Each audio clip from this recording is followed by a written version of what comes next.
Oh, sorry. I'm live. I was actually just drinking my juice box. Kind of like a bunch of riders learning how to ride again because everyone's got their feet down, trying to keep their balance going. Here's another dumb joke. So I watched two Feld entertainment shows today, and one was much more slipperier than the other one. This morning, I took my daughter to go see Disney on Ice, and that wasn't the slipperiest of the two. Okay, enough with the dad jokes. There's something about just mud races that, man, I wish, I don't know, that most of the factory guys and the best riders in the world, they rode in those conditions every time they got on the track, and then a mere mortal like myself could have the dumbed down version of what that Supercross track was, but have no ruts and have it just be clean, and there might be a good battle for the main event. Dude, those guys, they had to have just thought that was the most miserable thing to do. And I want you guys to definitely subscribe and hit that notification icon because I've got lots of stuff planned for this week, and I saw some things that I don't know if everyone caught, and so I don't want to give them all away, so make sure that you stay tuned for this week. But, dude, mud races, for the best riders in the world to be rolling around, that track, even in 4K, 720, 1080p, depending upon whatever TV you have, it doesn't do it justice. Those ruts were freaking... From corner to corner, guys are literally pulling their tear-offs and their roll-offs before they even get into the first turn. And I guess I'll give this one away. What in the hell happened to Jason Anderson in the 450 main event? I thought maybe he ran into the back of Tomac, but honestly, what I really think happened is the track crew probably should have just flatlined the ruts around that first corner, because I think Jason was just hauling effing ass and then just T-boned one of those gnarly ruts, and it just completely stopped him and endoed him, as opposed to him finding a good line through there. And speaking of the track changes, let's go over the track changes. This is the first time I've seen them make this many changes due to mud. So they took out all of the sand. They left a couple little mojo doubles here. Did it make for better racing? I guess it's up in the air. Did it make for better racing? Did it make for safer racing? Yeah. Did motorcycles, were they able to finish? Sure. The only motorcycles I really saw blow up was, was it RJ's that ended up going? Or we know Joe's bike blew up. But no, there's a few bikes, not as many as before. They're not putting the whole lime chemicals in the dirt to make it harder for the bikes, which is great because that stuff totally eroded, and the riders, that was a real bad deal. They started getting chemical burns, all sorts of stuff. But anyway, I'm digressing. So if we go down the start, what they did is they took out one of the jumps right in the middle. Then you could double, step over. They took out two of the jumps coming into the first 90. Then you had a double, step over, took out another one, and they moved all the triples. They took out the middle ones, and they moved them closer, and they flattened them out so riders wouldn't just case it and completely endo. Because typically, a Supercross triple, if you case it, you're dead. Same thing with the finish line. If you case that sucker, you're dead. And we saw a few guys case it and not die. Hey! I appreciate you, man, dude.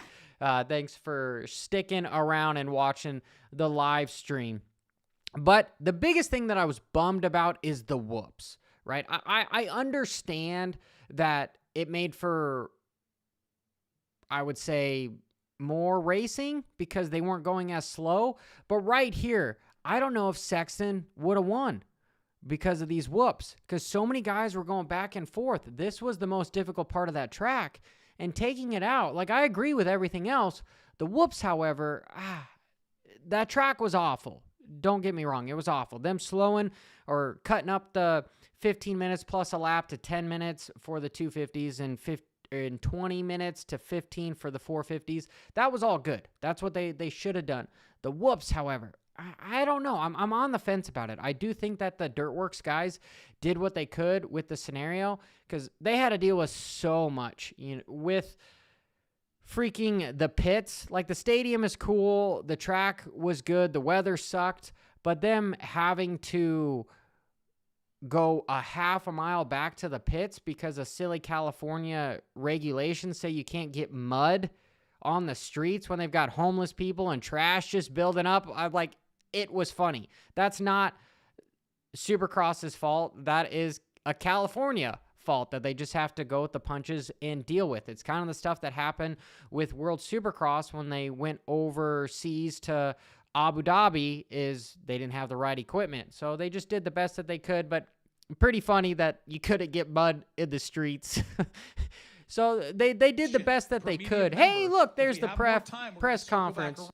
Gotta watch that here in just a bit. But hey, that's a good segue for the video sponsor, Precision Transport. These guys are a freight company. They are looking for guys that want to transfer big loads, whether if it's a dry load or if it's a refrigerated load. They can help you out. They support motocross and supercross and a few riders they sponsor 1,000%. Make sure you give them a call at 877-827-0618. They are a friend of the channel. Make sure you give them a call. So back with those changes to the track. I got more windows open here. Windows, as far as it goes with computers.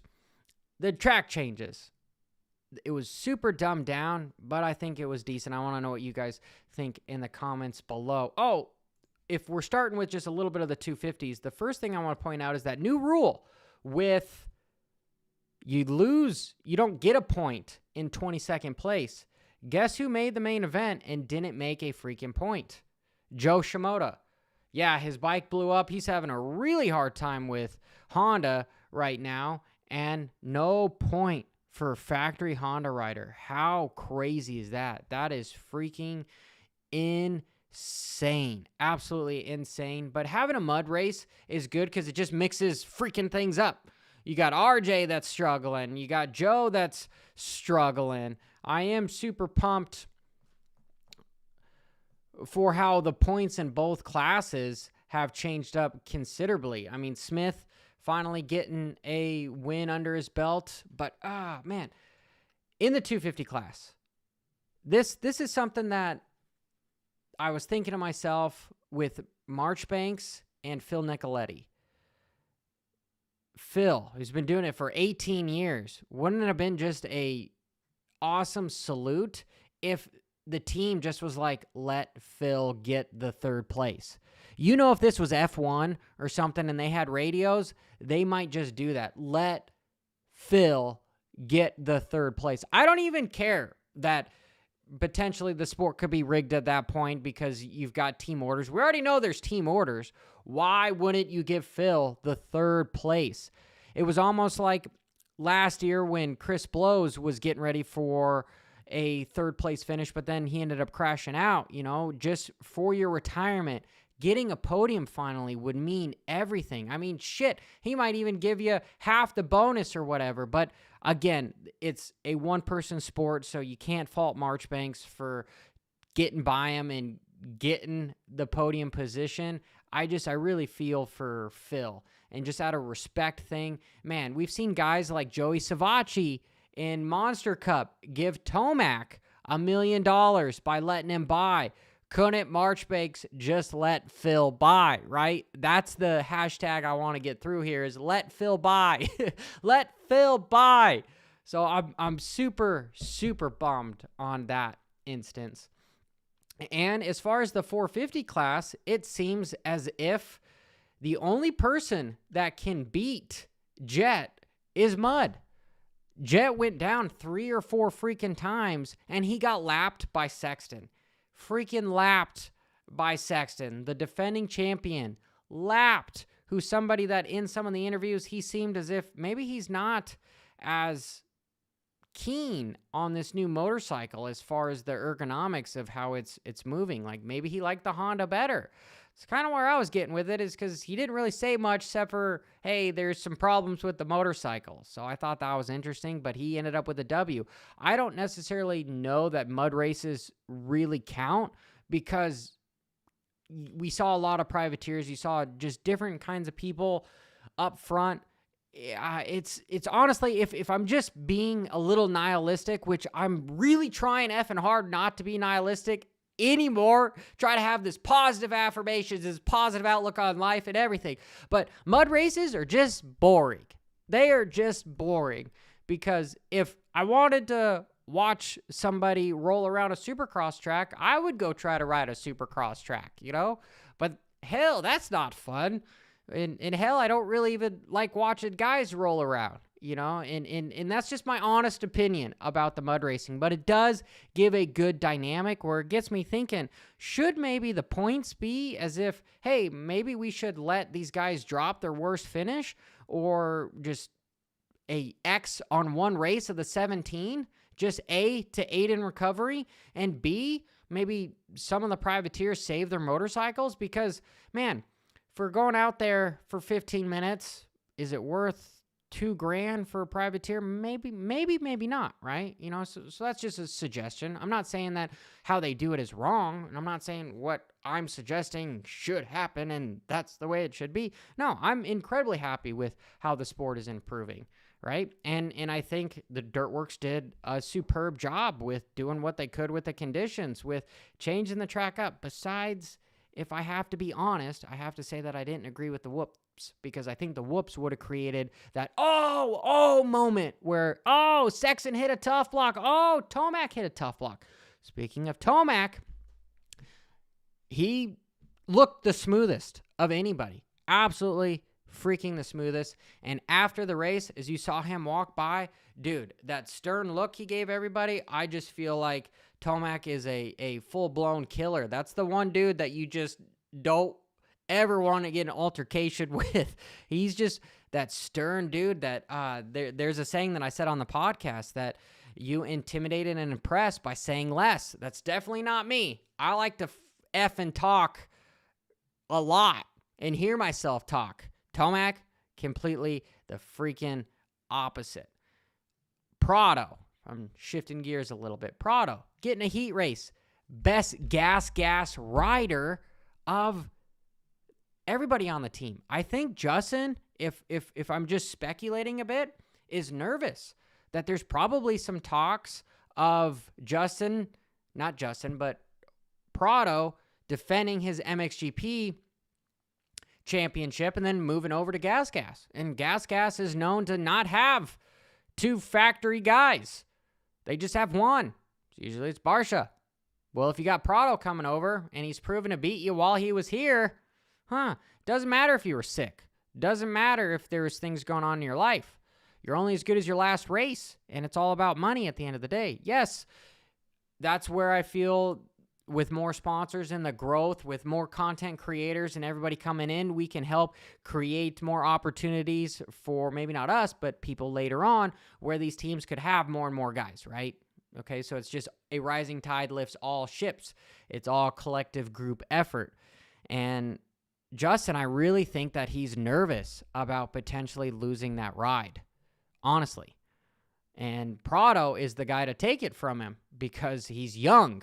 For one, young, 22 years old, Moto GP champion, MXGP champion. They're basically the same thing, but, you know, motocross, whatever. Anybody, you guys are going to give me a hard time because I said moto. It's not the street bikes, okay? Even though Prado almost had an opportunity to switch gears to do MotoGP, but that is a completely different story. Last AP, man, looked good in his heat race, and he just has more bad luck. Not as bad of luck as Jett, it seems like, at least this round, but he can't put it together, which is super unfortunate. And guys, I think I'm going to go listen to some more of the press conference and see what's going on down in San Fran. Hopefully, at least it's inside, so they're not getting rained on anymore. But hey, Till next time, appreciate every freaking single one of you guys. Let me know in those comments. I try to answer as many as I freaking can. Positive vibes. Keep it WFO. Sleep in tomorrow. If you're riding, make sure you stay safe and stay tuned for the content of this coming week and the podcast Friday mornings at 10 a.m. Eastern.